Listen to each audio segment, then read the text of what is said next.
우리가 부활의 주일이라고 지키는 예배인데, 예수님께서 십자가의 고난을 받으시고 그리고 돌아가셨다가 3일 만에 다시 살아나셔서 부활의 첫 새벽에 그 무덤 문이 열리고 그리스도께서 하나님의 아들로서 다시 부활하셨던 그 날을 또는 우리는 부활주일로 또 지킵니다. 사람은 무엇인가를 계속적으로 갈망하며 살아가는 존재입니다. 그리고 그 중에 하나가 바로 영원히 살고 싶은 욕망이 하나 있을 것입니다. 누구한테 영원히 살고 싶으세요?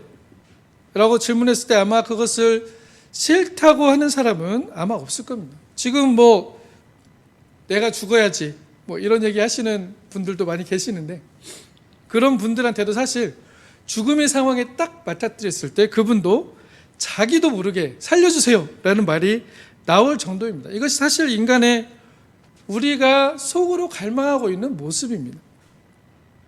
성서에서는 이것을 하나님을 찾아가는, 하나님의 영원한 생명을 찾아가는 그 맞춰지지 않은 퍼즐이라고 이야기를 합니다. 그런데 인간은 또 이것들을 우리의 지혜로 잘못된 방향으로 이 죽음을 아주 열심히 극복하려고 또 노력합니다. 어떻게 노력합니까? 바로 수많은 의학들과 수많은 과학들이 지금 인간은 영원히 살 수 있다라는 것에 초점을 맞추고 발전하고 있죠. 그것이 바로 최고의 목적이 되어져 가고 있는 것이 우리 현실의 의미입니다. 지금 현대 생활들이 그렇게 변해가고 있죠. 의학이라는 게 사람의 생명을 살리는 고귀한 일이긴 한데, 잘 돌이켜서 한번 뒤집어서 보시면요, 이게 결국 영원히 살기 위한 노력이 될 수도 있다는 것이죠. 그리고 과학도 마찬가지입니다. 이 과학을 통해서 우리는 지금 트랜스휴먼이란 이야기도 많이 나옵니다. 트랜스휴먼이 뭐냐면요, 그러니까 인간이 변화되어져 가는 과정을 이야기하는 거거든요. 이미 많은 것들이 변화되어져 왔죠. 어떤 것들이 변했습니까? 눈이 나쁜데 안경을 쓰고 있습니다. 이것이 이제 나중에 어떻게 되냐면 컨택트 렌즈로 들어갔죠. 그리고 나서 어떻게 될까요? 나중에는 더 기술이 발달하면 이 눈이라는 것을 이제 이식을 할 수가 있습니다. 어떠한 그 새로 만든 인공 수정체를 집어넣어서 그 눈이, 그 영화가 뭐였죠? 소머즈 같은 거, 그런 것들이 사실 미래의 것들을 얘기한 영화들인데, 그런 것들이 바로 트랜스휴먼의 한 종류입니다. 인간들이 뭔가 다른 인간의 형태로, 다른 종으로 변해져 가고 있다는 얘기거든요.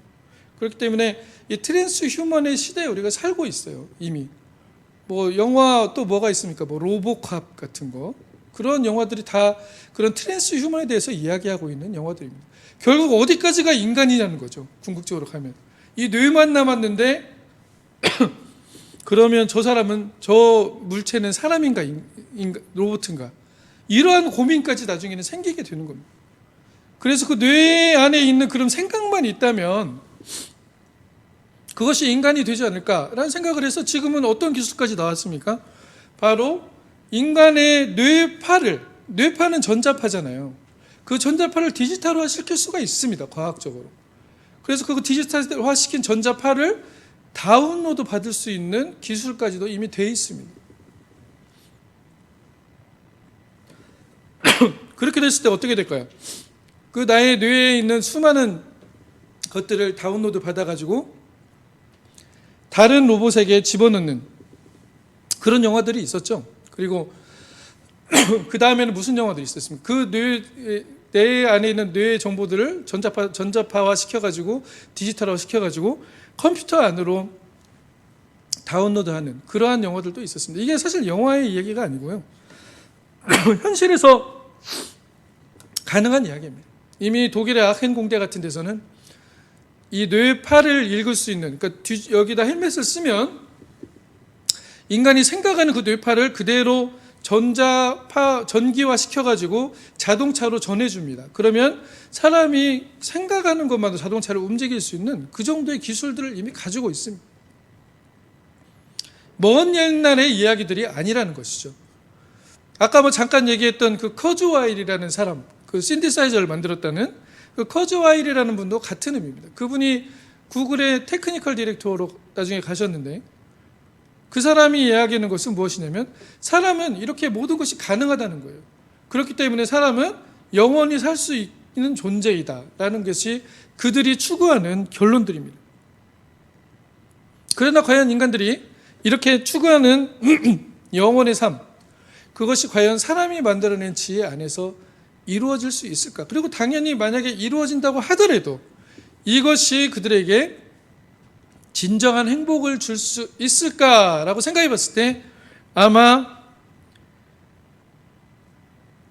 우리는 성서적으로 하나님이 만들어내신 인간들이고 하나님이 주시는 행복이 아니고서는 우리가 행복할 수 없다는 걸 발견할 수밖에 없습니다. 나중에 삶이 얼마나 그렇게 영원히 죽지 않고 사는 삶이 얼마나 힘든 삶이 될 것인가에 대해서도 우리가 생각해 볼 수가 있다는 거죠.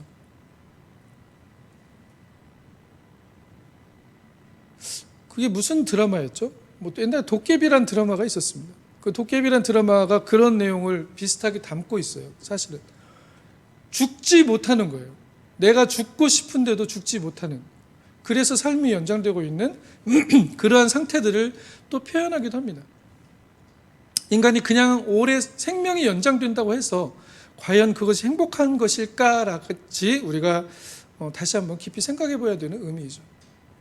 죽음 앞에서 사실 인간은 그렇기 때문에 인간은 죽을 수밖에 없는 존재입니다. 성서는 그렇게 사람을 정의합니다. 흙에서 왔고 하나님과 하나님의 성령을 하나님의 호흡으로 생명이 네페샤야가 되었지만 인간이 선택한 그 하나님의 지혜를 알고자 하는 그 욕망 때문에 하나님의 지혜를 소유하고자, 이게 소유의 문제거든요. 사실 잘 들여다보면 이게 무슨 아담이 선악과를 따먹는 나무를 하와가 꼬셔가지고 먹었습니다, 이런 차원의 의미가 아니고요. 하나님의 지혜를 소유하려고 하였던 것입니다. 그 욕망, 그것을 지금 성서는 이야기하고 있는 거거든요. 그 욕망을 통해서 얻어진 지혜, 그들은 진짜 지혜를 얻었다고 생각했고 성서에서 그걸 어떻게 표현하죠? 눈이 밝아져 보게 되었다라고 얘기합니다. 아까도 우리 잠깐 얘기했지만 잠깐 뭐 그런 부분에 어떻게 겹치게 얘기가 나왔었는데 이게 눈이 밝아졌다는 게 성서에서는 그러면 다른 의미로 얘기하고 있다는 거죠. 그 눈이 밝아졌다는 것은 인간이 이야기하는 선과 악을 알게 하는 그 순간에 눈이 밝아졌다는 것입니다.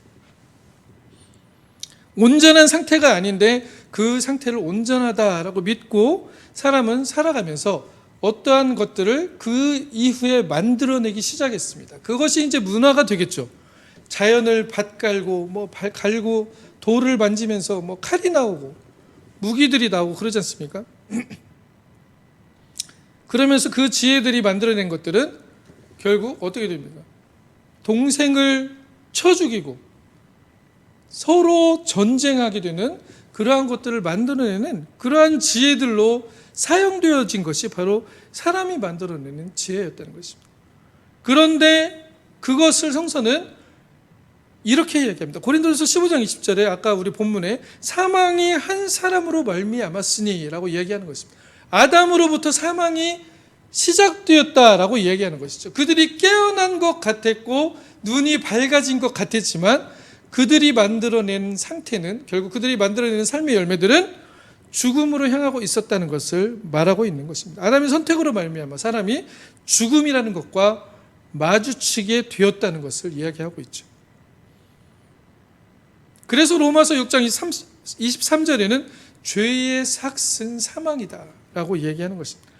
사망이 온 것이 왜 왔냐? 사람이 만들어낸 지혜, 그 지혜, 눈이 밝아져서 보게 된 지혜, 그래서 옷도 만들고 패션쇼도 하게 되고 그리고 되게 멋있어 보이는데 그런 것들이 오히려 우리의 삶에 죄의 결과물들을 수도 없이 만들어냈다는 것입니다. 그리고 그것은 하나님의 나라와 반대되는 쪽으로 움직이는 경우가 더 많았다는 것이죠. 그렇기 때문에 하나님은 그 공의로우신 하나님, 하나님의 뜻과 반대되는 것을 하나님은 사실은 두고 볼 수 없는 공의로우신 하나님입니다.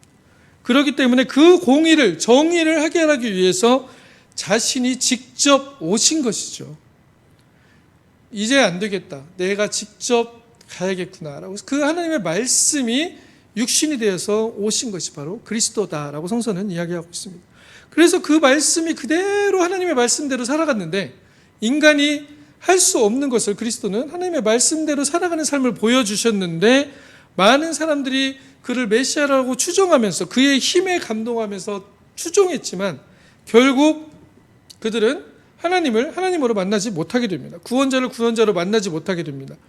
왜 그랬을까요? 하나님이 이렇게 놀라운 힘을 가셨던 하나님이, 이 힘센 하나님이 점점 힘이 없는 하나님으로 변해갑니다. 그러면서 자신이 생각했던 그 추구했던 그 힘, 내가 소유할 수 있을 거라고 생각했던 그 힘을 버리고, 우리가 생각하는 지혜 방식들로 구원을 이루어야 되는데 그 구원을 버리고 하나님은 십자가에서 죽으셨다는 것이죠. 예수님이 십자가에 죽으신 의미가 바로 그것입니다. 생명의 근원이시고 창조의 근원이신 하나님이 직접 죽으셨다. 자신의 정의를 해결하기 위해, 정의의 문제를 해결하기 위해서 사망과 대면하셨던 것입니다. 죄의 열매인 사망, 죄로 인해서 어쩔 수 없이 죽음으로 대면할 수밖에 없는 우리들이 하나님이 그것을 대면하셨다는 것입니다.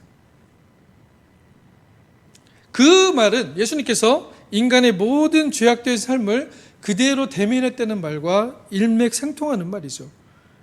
그리고 그 죄의 싹신, 사망 안으로 들어가서 죽음에게 스스로를 묶어버리는 일들을 한 것이 바로 십자가의 의미입니다.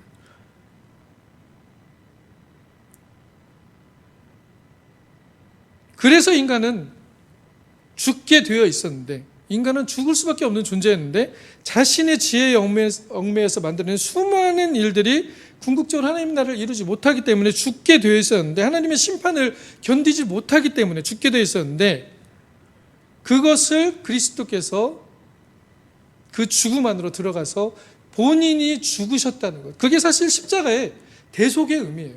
우리의 죄를 대신 지셨다라는 것의 의미입니다. 뭔가 가져다가 그냥 이렇게 짊어지고 가셨다라는 의미로 우리가 바라볼 수도 있지만, 그 죄와 직접적으로, 사망과 직접으로 대면하신 것을 이야기하는 것입니다. 그래서 오늘 본문 21절에 사망이 한 사람으로 말미암았으니 죽은 자의 부활도 한 사람으로 말미암는다라고 얘기하고 있는 것입니다. 아담 안에서 모든 사람이 죽은 것 같이 아담의 지혜의 선택이 모든 사람을 사망으로 이끌었지만, 그리스도가 그 죄의 사망과 대면함으로 인해서 모든 사람이 새로운 생명을 얻게 되었다. 이것이 가장 우리에게 핵심이 되는 기쁜 소식이죠. 그리스도의 죽음은 그렇게 인간이 만들어낸 수많은 죄된 삶에 대한 하나님의 정의의 실현이었습니다. 그래서 십자가에서 버림받은 것이죠. 왜 하나님 저를 버리십니까? 라고 예수님께서 말씀하셨던 이유도 거기에 있습니다. 어찌하여 나를 버리시나이까? 그래서 사망의 문제들이 더 이상 우리와 관련해 있는 문제가 아닐 수 있는 가능성을 열어놓으신 것이죠. 우리가 그 희망 없음에 영원히 빠져나올 수 없는 죄의 굴레에서 살아가는 인간들에게 우리는 그 안이 좋다라고 생각하고, 거기가 행복이 있다고 생각하고, 우리가 만들어내는 것이 최고라고 생각하고, 우리는 영원히 살 수 있다라고 생각하면서 살지만, 그것들 안에서는 결국 그 마지막은 사망이고 그 마지막은 재앙이기 때문에 하나님께서는 우리에게 새로운 길을 열어주셨다는 것입니다. 그것이 바로 예수 그리스도의 죄를 대면하여 죽으심이고, 그를 통하여서 다시 살아나셨다는 것, 그리스도 한 사람으로 말미암아 새로운 생명이 시작되었다는 의미가 바로 이러한 의미죠. 생명이라는 것은 살아있는 것입니다. 그래서 누가복음에서는 이렇게 예수님을 묘사하고 있죠. 여자들이 두려워 얼굴에 땅을 대니 두 사람이 이르되 어찌하여 살아있는 자를 죽은 자 가운데서 찾느냐, 여기 계시지 않고 살아나셨다라고 말하면서 갈릴리에 계실 때 너에게 어떻게 말씀하셨는지 기억하라 라고 말씀하고 있습니다. 살아있는 자, 지금 살고 있는 자를 죽은 자 가운데 찾고 있는 여자들의 모습을 이야기합니다. 그분들은 예수님을 따랐고 예수님을 그리스도로 믿었고 메시아로 믿었지만, 결국 그분들의 삶 가운데서 그리스도를 어떻게 생각했습니까? 하나님의 아들로 믿었지만 결국 우리의 지혜 안에 갇혀 있었기 때문에 그냥 가서 향품을 발라주는 정도, 시체에 향품을 발라주는 정도, 그 추모의 시간 정도로 생각하고 그 무덤을 찾았다는 것이죠. 그들의 반응이 그렇습니다. 무덤에 돌아가서 이 모든 것을 열한 사도와 다른 사람들에게 알리니 뭐라고 합니까? 이 여자들은 막달라 마리아와 요한나와 야보고의 모친 마리아가, 그분들이 다 예수 그리스도를 보고 사도들에게 알렸다라고 얘기합니다. 근데 사도들은 그 말이 허탄한 듯 들려 믿지 아니하나 라고 얘기합니다. 허탄하게 들리네. 이 말도 안 되는 소리 하지 마세요. 그런 게 어디 있습니까? 이게 그 놀라운 기적들을 보고 놀라운 그 알 수 없는 신비들을 경험한 사람들이 뭐라고 합니까? 허탄한 듯 들려 믿지 아니하니. 베드로는 직접 가봤어요. 달려가서 구부려 들여다보니 세마포만 보이는지라 그 된 일을 놀랍게 여기며 집으로 돌아간다. 그냥 놀란 거예요. 놀랍게 여기며. 그게 부활의 주님이 살아나신 그 죽음의 자리에서 생명의 자리로 옮기신 그 자리를 본 사람들의 반응이었습니다. 여전히 사람의 지혜에 묶여있는, 죽음에 매여있는 지혜를 가지고 있는 그 지혜는 어떤 예수님의 부활의 사건을 만나도 어떻게 됩니까? 허탄한 듯 들린다는 거예요. 믿을 수가 없다는 거예요. 믿지 아니한다. 이게 믿는다는 것이 그러한 의미입니다. 내가 믿습니다 이러한 것이 아니고요. 정말 그것이 내가 신뢰할 수 있는 그러한 의미로 다가오는가라는 것에 우리가 신앙을 이야기하는 것입니다.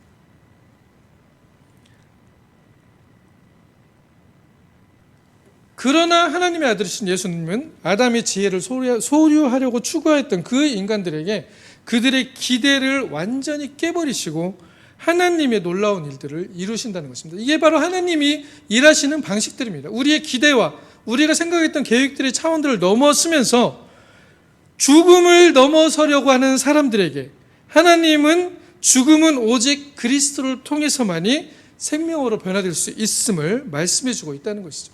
사도 바울이 오늘 얘기하시는 그 말씀의 의미도 그것입니다.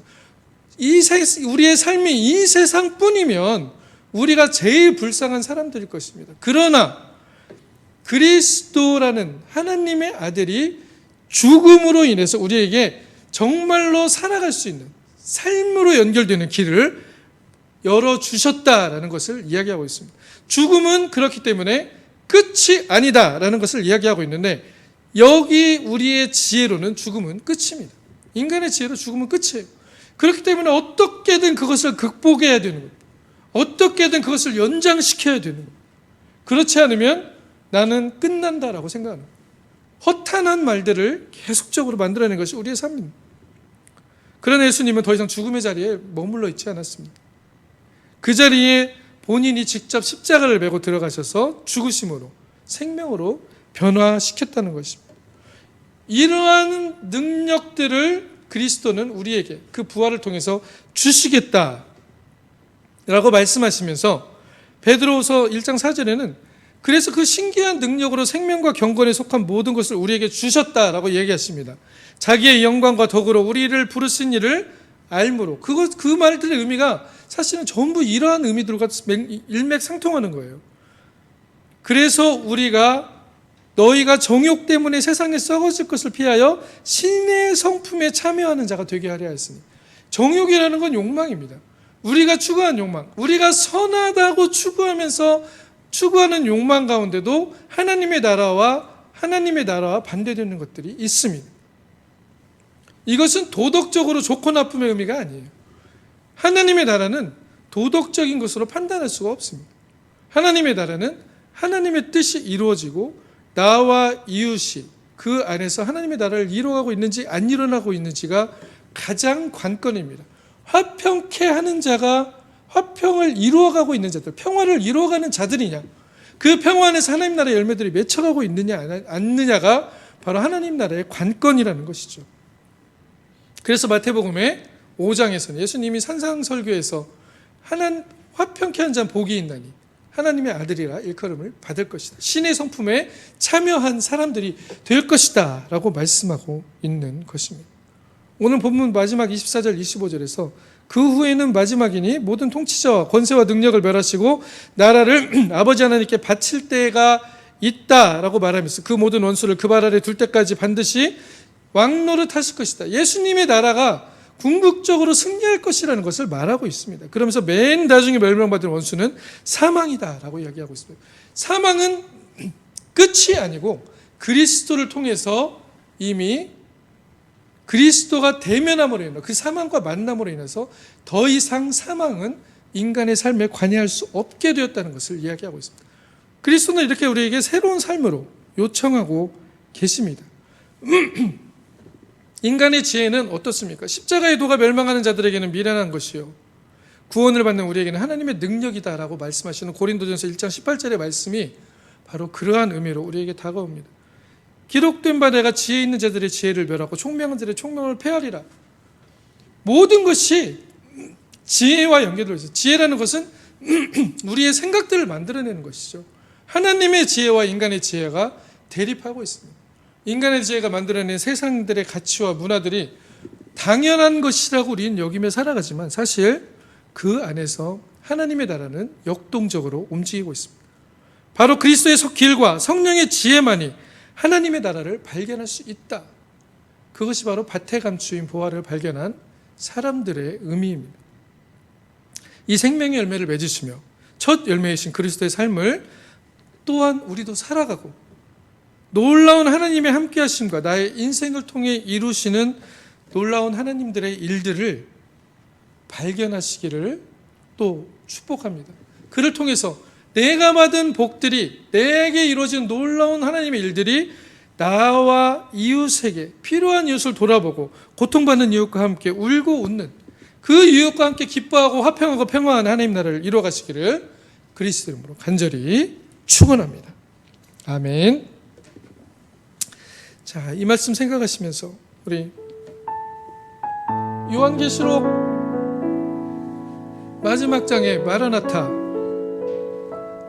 주 예수여 어서 오시옵소서라는 말씀의 의미가 바로 그것입니다. 주님 와서 이 세상을 끝내주세요라는 의미가 아니고요.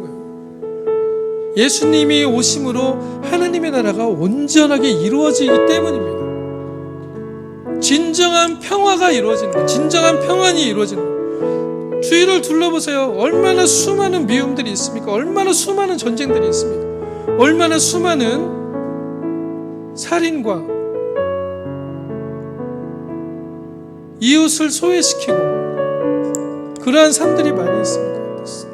다른 사람들을 노예화하고 그들을 부리려고 하고 그것이 과연 하나님의 나라에서 있는 것들일까라고 봤을 때 하나님의 나라는 그렇게 이루어지지 않습니다. 우리가 말하는 전통들, 우리가 말하는 관례들, 우리가 말하는 그 무엇이 하나님의 뜻들을 이루어가지 못할 때가 많다는 것입니다. 당연한 것이라고 생각되는 것이 하나님의 나라에서 당연하지 않은 것들이 참 많습니다. 어떻게 우리가 결정하며 살아가야 될지, 그리고 우리의 삶에서 주님이 오시길 간절히 바라야 되는 이유가 바로 그것입니다. 내 안에 먼저 오시고 내 안에서 주님이 살아서 운동하시며 주님이 모든 사람들에게 그렇게 같이 임하셔서 우리가 서로 사랑할 수 있는 그러한 세상을 만들 수 있기를 바라는 마음으로 우리 같이 찬양하며 나아가기 원합니다. 마라나타 주 예수여 찬양합시다. 마라나타 주 예수여 어서 오시옵소서. 땅의 모든 끝 모든 족속 주를 찬송하게 하소서. 마라나타 아멘. 마라나타 주 예수여 어서 오시옵소서. 모든 열방이 주께 돌아와 춤추며 경배하게 하소서. 우리 주님 다시 오시기를 만들자. 십자가를 들고 땅끝까지 우린 가리라. 우리 주님 하늘 영광 온 땅 덮을 때 우린 땅끝에서 주를 맞으리. 마라나타 마라나타. 아멘. 주 예수여 오시옵소서. 마라나타 마라나타. 아멘. 주 예수여 오시옵소서. 마라나타 마라나타 마라나타 마라나타. 아멘. 주 예수여 오시옵소서. 마라나타 마라나타. 아멘. 주 예수여 오시옵소서. 우리 주님 다시 오신. 아멘. 우리 주님 다시 오실 길을 만들자. 십자가를 들고 땅끝까지 우린 가리라. 우리 주님 하늘 영광 온 땅 덮을 때 우린 땅끝에서 주를 맞으리. 마라나타 마라나타. 아멘. 주 예수여 오시옵소서. 마라나타 마라나타. 아멘. 주 예수여 오시오. 마라나타 마라나타. 아멘. 마라나타 마라나타. 아멘. 주 예수여 오시옵소서.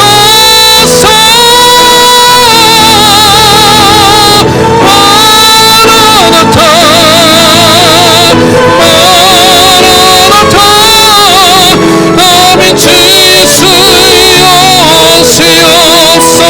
아멘. 주 예수여.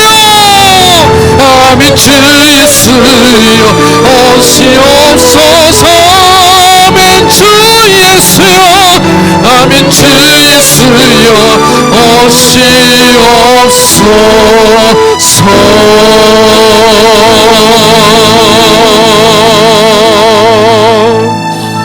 아멘. 기도하시겠습니다.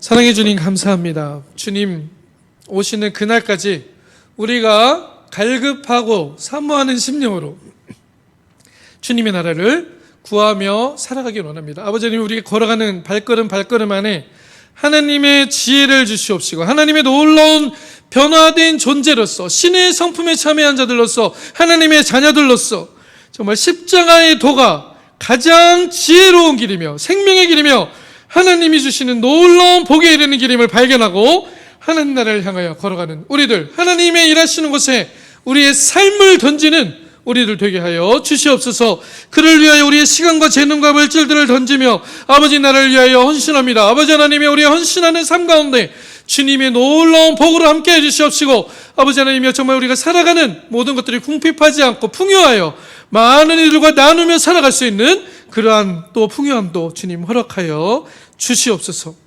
이제는 우리 주 예수 그리스도의 은혜와 하나님의 놀라우신 사랑과 성령님의 깨닫게 하시는 지혜가 오늘도 마라나타 주 예수여 오시옵소서 고백하며 갈급한 심령으로 하나님의 지혜를 찾아 살아나가길 원하는 우리 모인 하나님의 자녀들 머리 위에 지금부터 놀라운 함께 하심으로 임하시기를 간절히 축원하옵나이다. 아멘.